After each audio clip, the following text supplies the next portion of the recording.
Life's a game, the world's a stage, and we are merely role-players, where theatrical people play role-playing games. I'm Matt Boothman, and I'm your compere for this main house production. Here on Merely Role-Players, we improvise stories to entertain you and ourselves a little bit. And we use role-playing games to keep the story going places even we can't see coming, because as theatrical people, we're all about maximising the drama. This episode is part of our current main house production, Vigil, the Great Fire. To tell this story, we're playing Monster of the Week, a role-playing game by Michael Sands, published by Evil Hat. So please take your seats in the main house. Tonight's production is about to begin.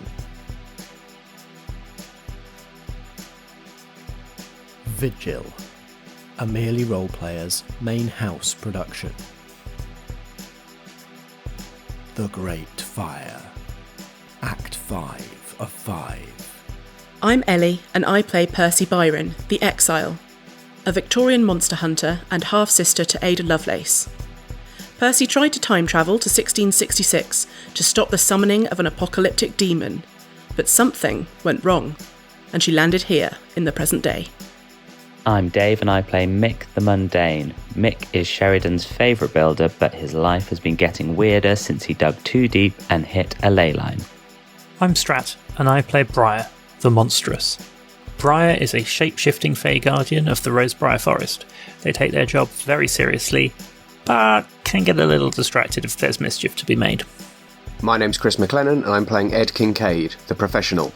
He's a disgraced MI5 agent who's been kicked down to a basement to investigate reports of ghosts and little green men and other things that definitely don't exist. He just wants to file his report and go home. Miss Byron, I hope you come in friendship, having considered my offer. I was not always this. I would undo it all. Percy thinks it might be Ada. What would be the cost? The life you have lived since the experiment. So let's undo it. There's a lot of water around at the moment because of all the flooding. Is there a way we can bring a body of water to where we're meeting? Suck it all down, leyline, blast it up. Mick seems to have some way of linking directly to that. A boiling lady is being drawn towards you both. The two of you are pulled under the surface of the mud, and Beryl explodes.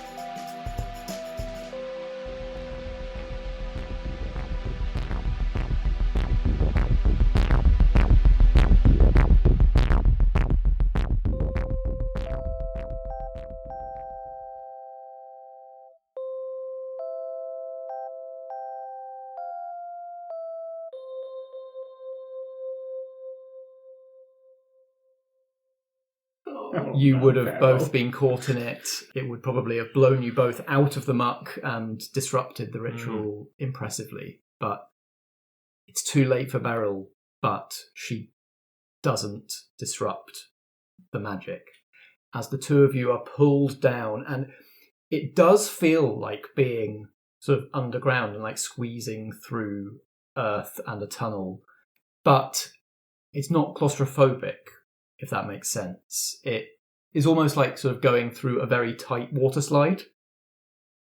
So like the movement is easy and smooth and flowing and kind of feels natural rather than being kind of squashed or crushed.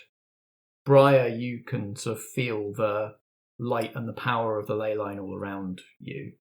And if either of you would like to try and get more of a sense of the truth of this, like being inside a ley line would be the place to do it. I think we should investigate the mystery, Dave.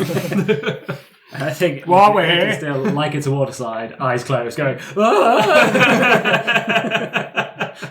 the last thing I hear on the video is, and then it's a screech as it cuts off because you're in a ley line somewhere. It's like, yeah, you're not precisely underground. It's sort of underground in the way that Fairyland is under the hill, quote unquote. Like it's a liminal kind of like not a plane. Not exactly a physical space.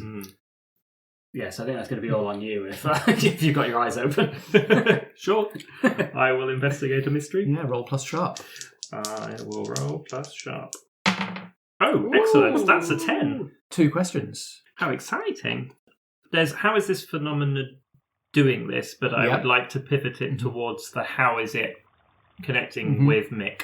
Okay. How is this phenomena doing this? You are being carried on this flow through this ley line, and that starts to make connections in your mind with old legends, and also with just you are a being of nature, and you know a lot about kind of different kinds of animal bodies and anatomy and forms and things from your ability to transform. The legends around ley lines and the sort of the understanding around ley lines among people like witches and sorcerers is just that they are like the way that the power runs, the way that the magical power runs through the country. But with your connection, Brier, to living things, life, vitality, you make this connection. You're travelling through a vein. The ley lines are the veins of immense beings. And you connect this in your mind to legends from before you were even born of how this land was built. And the phrase that comes to mind is, England was built on the backs of giants. This is usually thought to mean that like giants were the labour involved in sort of building the foundations of England. But what if it was literal? And there are literal buried giants under the land, and ley lines are their veins. And Mick has made a connection with the giant under Sherrydown. It likes him. He is very charming. Very charming. Second question. How charming. It's not really on that. So what I want to know is, following the Mick is becoming Brier's science project, how can that connection be strengthened? What you're doing right now is going to do it. Mick made this connection in the first place just by like digging down and making contact with a ley line. That was enough to let him tap them. Now actually like this acceptance that he's achieved of allowing you to kind of travel through them is already strengthening that connection. It's very intimate. Could I attempt to use magic to increase that even more? I want to see what happens when a mortal gets giant powers. That seems like a fun thing to do. Sure, go ahead. Cool. Use magic plus weird. That's 13. 13. You do it, and there is no side effects. Yeah. So what do you do? The effect that I was going for was communicate with something that you do not share a language with, because I want to talk to the giant. Yeah. So Brier will find a way of kind of just slowing down and will knock on Mick's helmet again. It's like Mick plate. going down the flume feet first on his back and Brier just on his chest. Yeah, pretty much. Just having a look about. And I guess this all happens telepathically. Yeah, you're in a weird because we're in a weird space. way. But Mick, you hear Brier's voice. Sheridan Giant, this is Mick. Mick, meet Sheridan Giant. I think you two are going to get along famously. The reply is so slow and dreamlike. As you make this connection, as you speak to the giant using Mick as a conduit, it's here, it's alive, but it's not awake, and it's experiencing you as a dream. Welcome, pleasant dream. I am a pleasant dream. Certainly dreamy. You're just whispering that to yourself when Like, you've yes, heard I've that. done it. I'm so nice. I dream of walking once again. Lying down so comfortable. Isn't that right, Nick? I love like that. I'm doing it right now.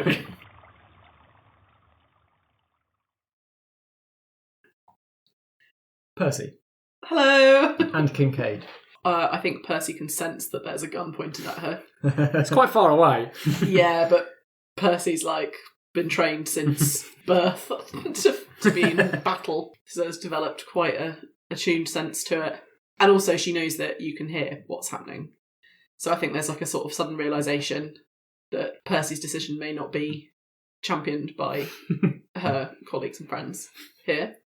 But Percy's been thinking about time travel quite a lot as well, and has a potentially ropey theory. Ooh, The best sort of theory. we love a ropey theory. I mean, I was going to say it can't be ropier than my theory, but then I realised that only one of us has fucked up a major time travel incident before. So You don't have the smarts to create a time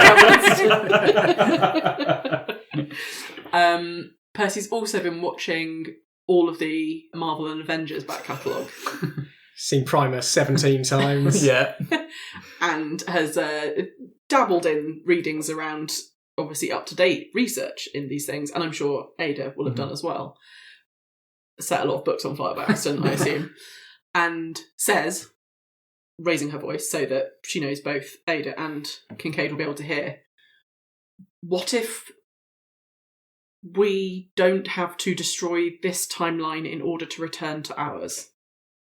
What if, by us travelling back now to the exact moment where it all went wrong with our initial journey, you can slip back into your body as your spirit left it last time, and I can take my place as I leave, and that way we create a new timeline for ourselves where we're both there and we have the knowledge to fight Trevor if he's there in any form. And this timeline remains intact. All that happens is we're leaving it. A strong theory. One definitely worth testing. Though I fear if your priority is the intactness of this timeline, if we are to travel back, then it must be you and I, my spirit. We must leave Trevor here. And he may cause untold destruction to this timeline that we leave. It will still exist, and he will still be left there, presumably enraged. Yes, I'm getting from him that he would be enraged by the centuries of suppression that I have subjected him to. Well, we've got a plan for dealing with Trevor, and I've got an extra bit of plan up my sleeve, which I haven't yet spoken to anyone else about. So maybe that would be fine. And anyway, even if that is the case, they're not going to be any worse off than they would be if you stayed here and they killed you. Only in that Trevor will be free of my tempering influence. But yes, if you believe that you have a plan that is equal to the task, then perhaps this could work. I too have read some of the many worlds theory, and the mathematics seem sound. Good enough for me, let's do it. Did you bring the catalyst? Of course I did. She whips off her backpack, pulls out the catalyst. The weird rod. The stick. Yeah. Stick, yeah. The stick of Mixed weird stick. plastic things. Yeah, sorry, round here we call it mixed stick, actually. Don't say it too fast. Percy, I do not deserve the speed with which you have come around to and understood this situation. I thank you. Yeah, shut up. You can thank me later when it works. Let's just do it. You are the engineer. I will take your lead. Okay, well, firstly, don't touch anything. So Percy starts fitting the catalyst where she can clearly see it goes. There's not really any testing they can do other than actually trying it. And she just shouts over her shoulder, "Is that good enough for you, Kincaid?" Undecided. I heard you take the safety off. Can you please put it back on? Guns don't really have those. That's just films. Okay. Percy doesn't understand the modern world. Only through films and TV. I worried at one point that I might have to infuse you with flame to get your help to do this, but I much prefer you working on the machine of your own free will. Stop saying things that's making me question my choice, please, Ada. That's good advice, Ada! Several hundred years is a long time. You will find me changed. So is your current plan to wait for the water to spurt out and jump in and then leave? It sounds About like, yeah, time. the idea is to much. pretty much, or like almost the other way round, like trigger the time machine, separate Ada from the demon, Yeah. and then kind of Spray the instantaneously the spraying plan. And it looks like, in terms of Percy's interiority at this point, that there is a kind of a conflict between the order-trained suspicion of anything like supernatural, demonic, and trust and belief in the sister that you love. Yeah. And I've been desperate to get back to try and fix things. But I want to hurry up and get this done, because the longer it takes, the more my mind might change and I might start questioning things, and I want to just do it. You work on the machine? Mhm.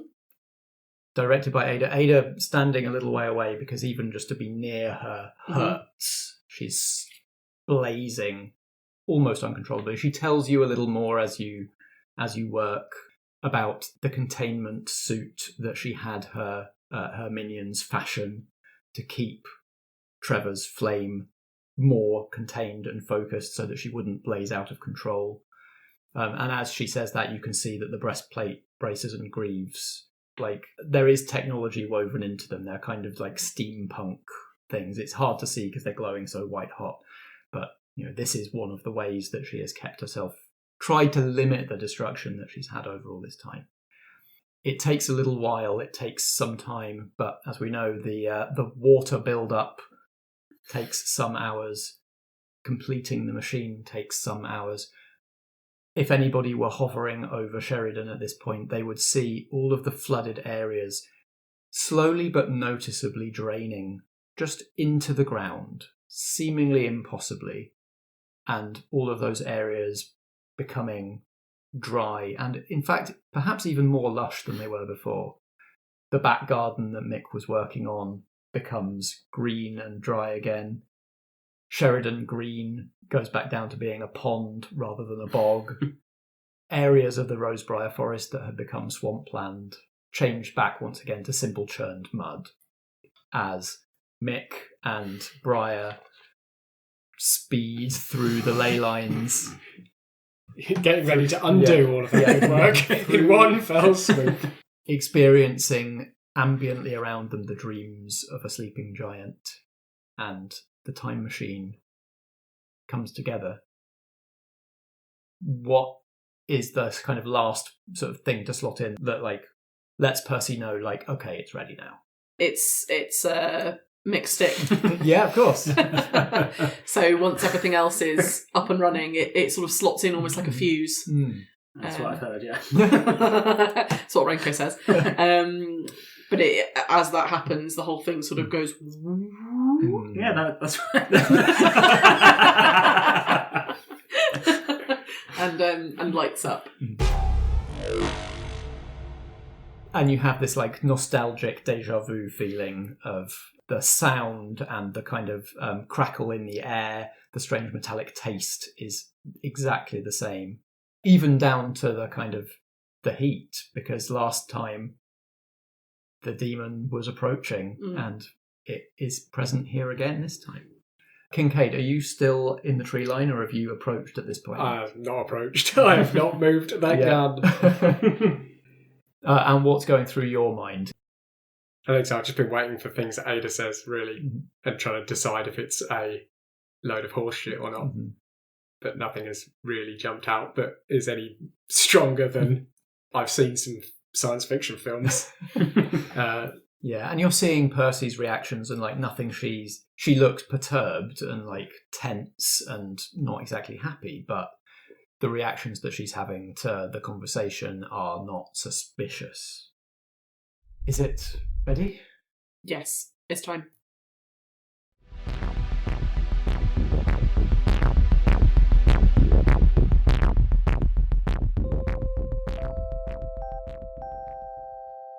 All right, lovies. It's me, Matt, your compere. While the players get ready for their next scene, why don't you and I take a look through the programme? And first, an apology. I've been telling you some fibs in these intervals over the course of the Great Fire. You'll recall that I've talked to you a few times about our guest appearance on the What Am I Rolling Twitch stream, YouTube channel and podcast, where Natalie Winter, Strat and Helen joined the host Fiona for a game of The Between, GM'd by the game's designer Jason Cordova. A couple of times I've teased the ending of that series on the What Am I Rolling podcast, slightly prematurely as it turns out. On Twitch that game was split over 2 sessions, but on the podcast it was split up into 4 episodes.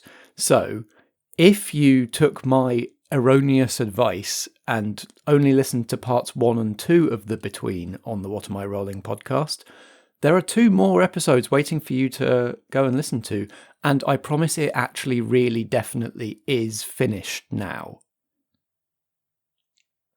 Speaking of things that are finished, our series over on our Instagram Reels, The Feed, where myself, Alex Pankhurst, and various guests from other actual play podcasts around the podosphere were playing Unreal, the weird Big Brother video journaling game by Josh Fox from Black Armada Games. That series is now over as well.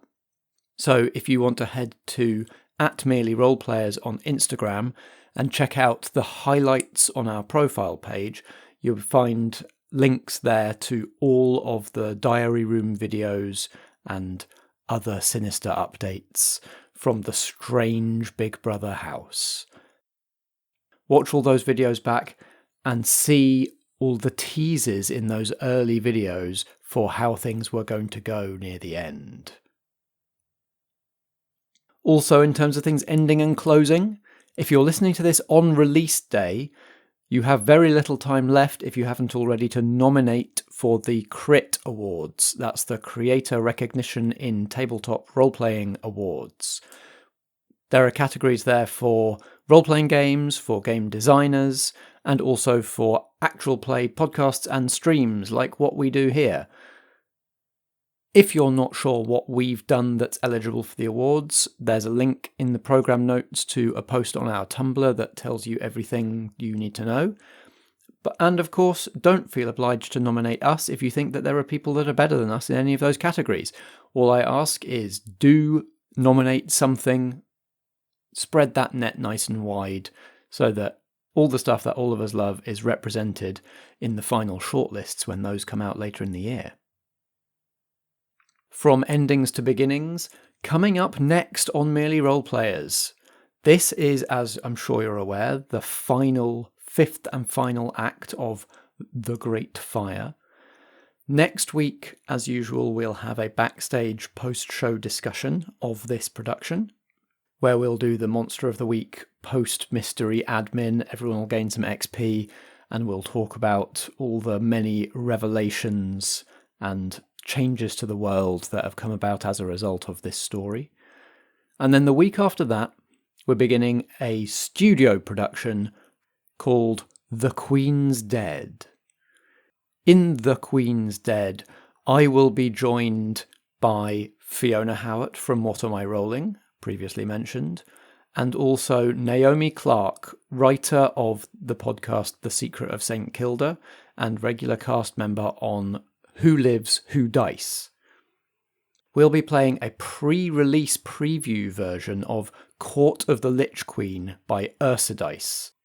It's a GM-less game where we play the representatives of dread, undead, evil realms, trying to work together and also backstab each other in the final year before the prophesied coming of the dawn that will end the reign of death. It's politicky, it's backstabby, it's catty, it's silly, but also has a lot of dread atmosphere that I really enjoy, and I think you're going to enjoy it too. Before I let you go, I want to try something a little bit different. Because this is the end of a production, traditionally, at the end of a theatrical production that the audience enjoyed, they might throw roses up on the stage for the performers to show their appreciation. So when you get to the end of this interval, when you get to the end of this episode, if you've enjoyed Vigil the Great Fire at all, find us on one of our socials. Find us on Instagram @merelyroleplayers, or on Twitter @merelyroleplay, or on Tumblr @merelyroleplayers, and throw us a rose emoji. Just find one of our posts and comment or reply just with a little rose emoji, just to let us know that you finished the series and you enjoyed it. Finally, here at the back of the programme, here's an ad. Little bit different this time. We're not promoting another podcast, but instead a portal through which you can discover many podcasts.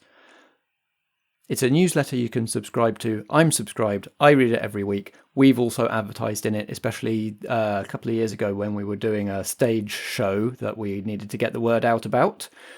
It's the Fiction Podcast Weekly, and here they are to tell you more about it. If you enjoy audio drama and fiction podcasts, sign up for the Fiction Podcast Weekly. It's an email newsletter with the latest news, events, creative opportunities, job listings, behind-the-scenes production resources, podcast milestones, debuts, and finales. Plus, it's free. Sign up now at thepodcasthost.com/Fiction Podcast Weekly.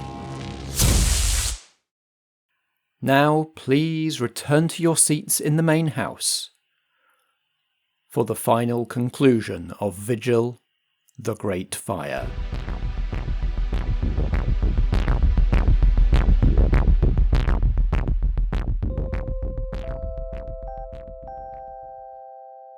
We must recreate the circumstances, yourself inside, so that your body will be transported back at exactly the moment that it left. Mm-hmm.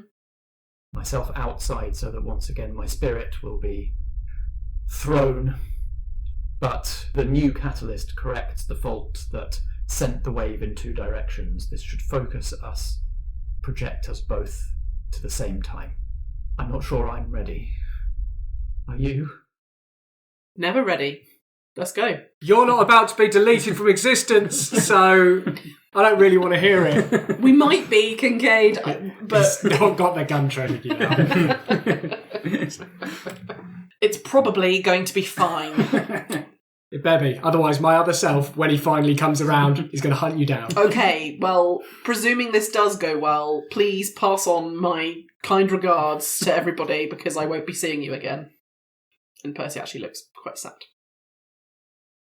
Percy goes and stands in the middle. Mm-hmm. I think there's like an elevator-style gate that you have to across. Yes, very good. Yeah, pulls the chug across. That's the name for those, right? Yeah. I cannot operate the control panel. No, because hot. Kincaid? That's my name. You can push a button, right? I come out from the tree line. I've got the radio on because I need to be able to hope if these guys can hear. We don't know. Because presumably they're about to move again. Mm-hmm. I've preset everything. All you need to do is press a single button. I've changed the configuration so that the shielding that allowed the particles through that separated me from my body no longer radiating all around. They are at a specific point where I will stand at the control panel. You will be safe. And in fact, you see that like a bundle of cables leads off to almost behind one of the other kilns, so that there's something between you and the time machine.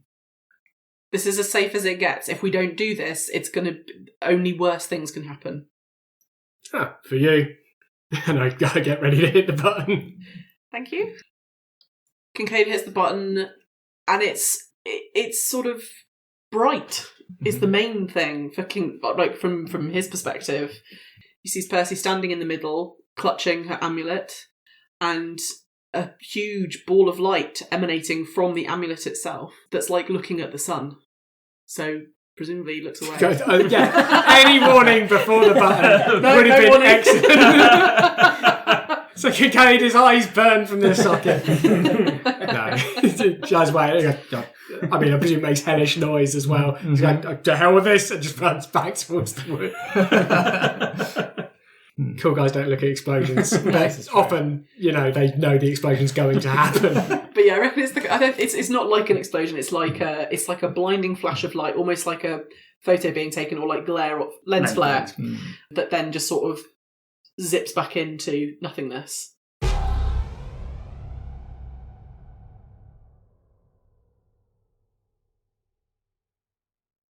I feel like I would like a roll. Roll plus weird. Okay. And take a +1 from Ada's help. Great. Okay. That is 11. So Kincaid, you run away from the... Run bravely away. Yeah, you run bravely away from the blinding light of the amulet and the time machine. Very J.J. Abrams. Big bright light, lots of lens flare, and it just cuts entirely to black. And then a few seconds later, it just cuts to running.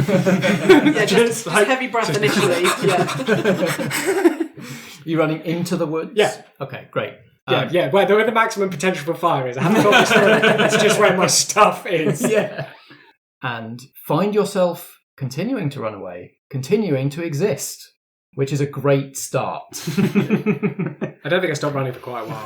Well, because I know there's going to be a lot of water there in a minute. Behind you, you hear, "Oh, that's a relief. Oh, gotta get this shit off."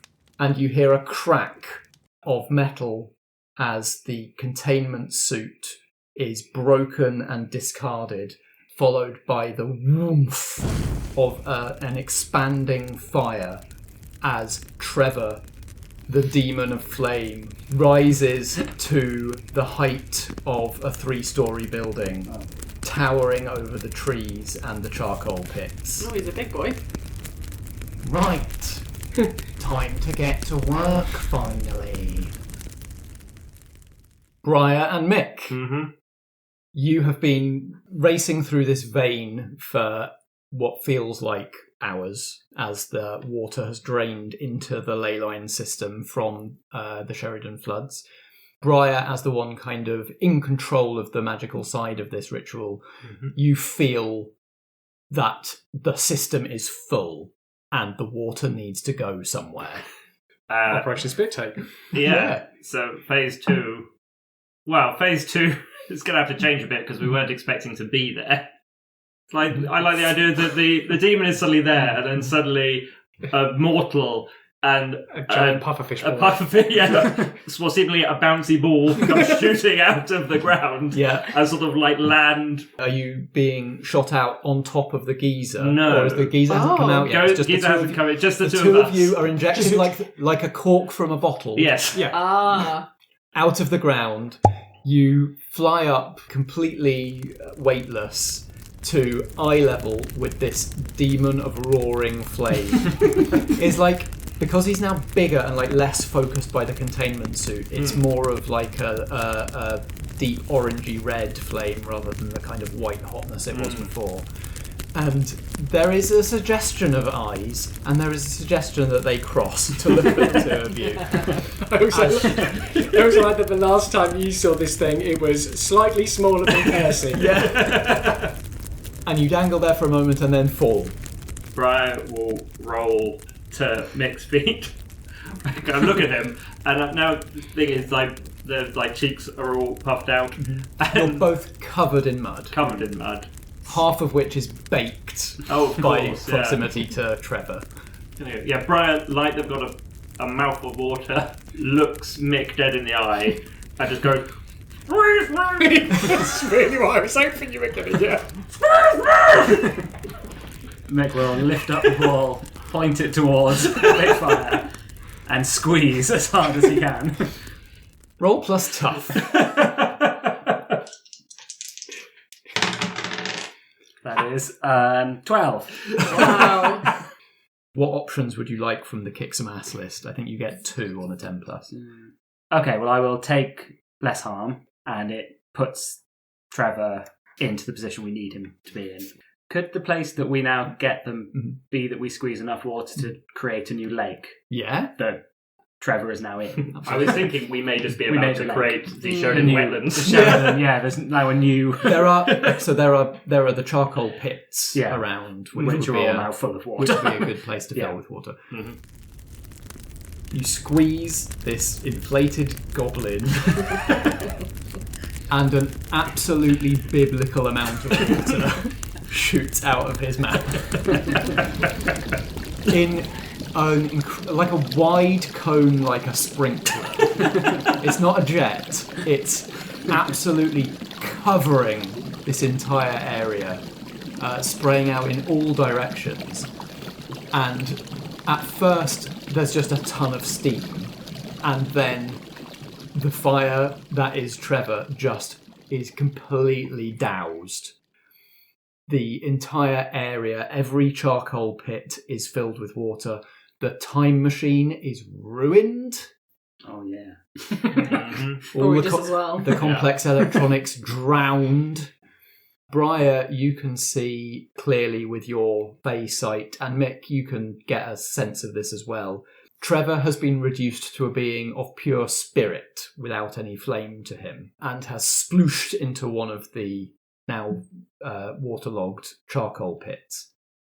Still mobile, but taken completely by surprise, and now in the most vulnerable state you're going to get him in. Put him in the special cage. Or just shoot him. Do something.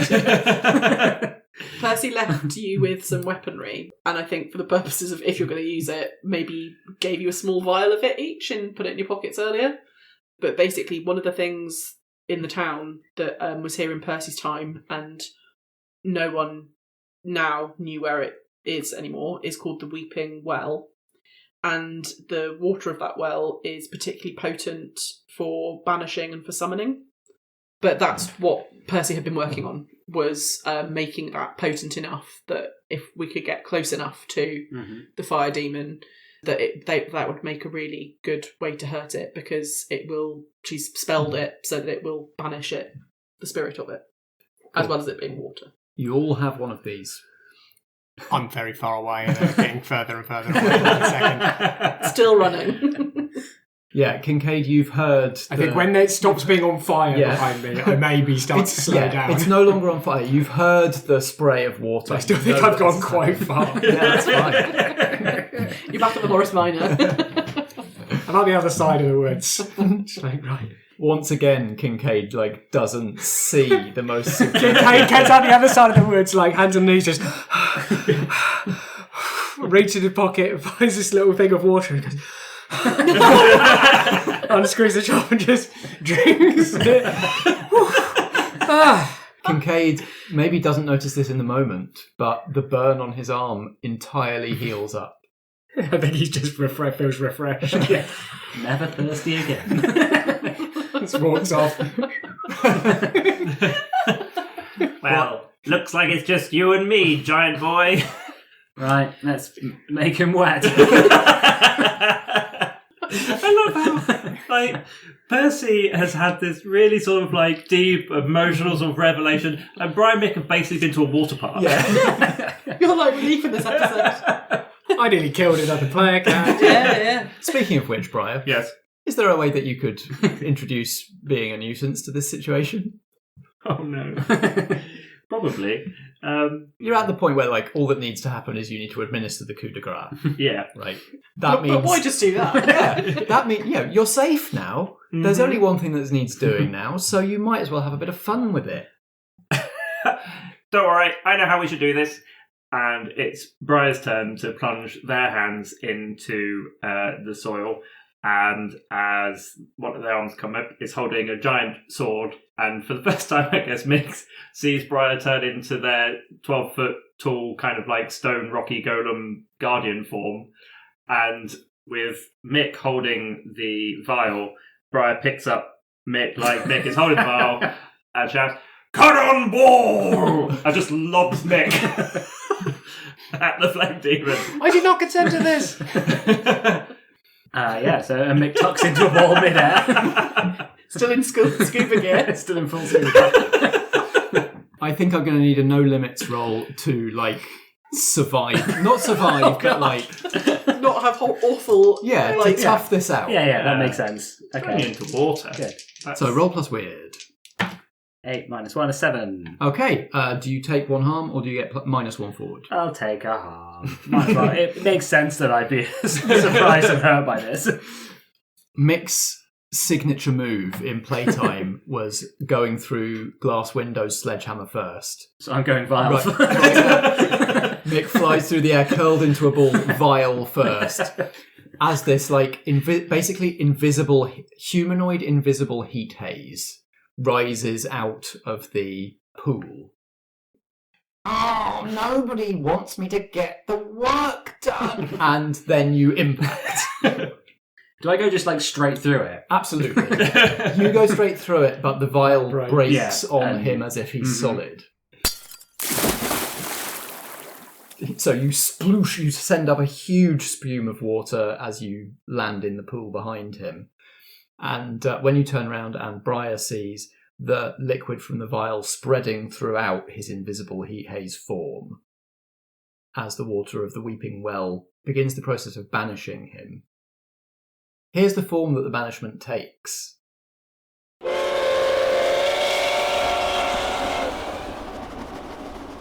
Across the surface of this new wetland, spraying up water on both sides, comes the ghost train.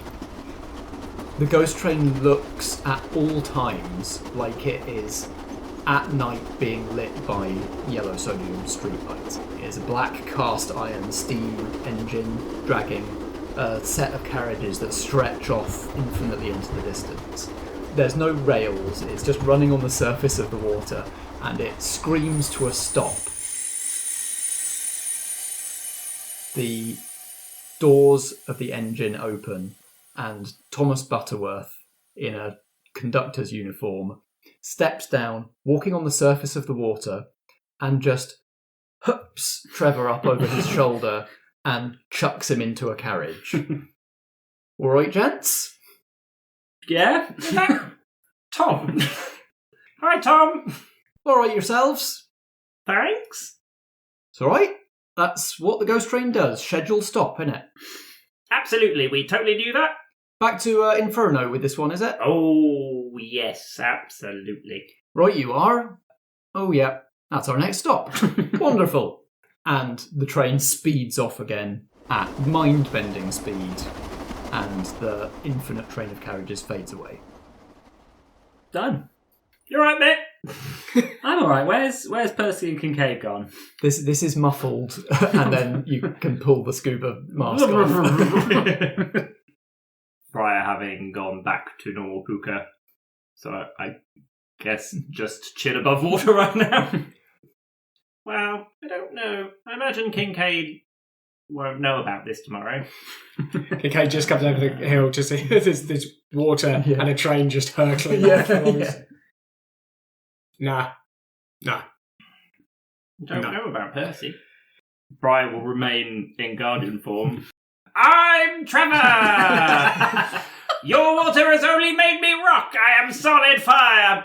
Behold my glory, mortals, you shall burn in the pits of hell! I know it's you, Frog Boy. No, I'm Trevor! Demon woo! Oh, never mind. Just suddenly, poop, and an otter is lying on its back. Immediately. Picks up a stone, puts it on her chest, swims away. You're no fun! I think we all need to know what happened to Percy. Yes. Well, I think the main thing to know is that it worked. And so, and it hasn't altered, the timeline that we know hasn't been altered. So it's not like you could look it up in the history books and, oh, Ada Lovelace actually lived until a much later date and there's documents about Percy. Like, none of that's happened. They're existing in a separate stream of time, in which I assume a lot of technological advancements may have happened a lot sooner. Yeah. Because they have kind of free reign to develop as they want to. They don't need to worry about damaging a future. They've nailed time travel. Yeah. And I don't think they ever do it ever again. And yeah, this world gets Ada Lovelace's coding expertise for a lot longer, because she does not get her spirit separated and die. Yep. And they continue much as you would expect, I guess, with, fighting monsters and continuing the order and moving feminism along much faster than it did in our world. Why aren't we moving the game to this timeline? Well, it would change a lot of things, I think. I don't want to rewrite past episodes. I think on some levels, Percy had been working on this on her own in the background, working out a way to banish the fire demon, working on time travel, but she just didn't get very far without Ada's calculations. And she'd prepared by writing goodbye letters and a will, which is probably never going to be executed because they can't prove that she died. But it means that the friends that she's leaving behind don't have just a question mark. They can, they go to her cottage and find goodbye letters for them all. She liked to pretend not to have feelings, but she did. Are all of them heartfelt, or are any of them a bit cutting? Oh, I mean, the one to Graham is nothing but cutting quips. Although she does direct him to her bins, where she's been cultivating a collection of half-eaten Subway sandwiches for quite some time. So he's more than pleased. And so that is the end, but in a lot of other ways the beginning. Yes. Of the story of Persephone Byron. It is. We've enjoyed a year of her life and 3 very exciting adventures. I think all that remains is to end that with a round of applause.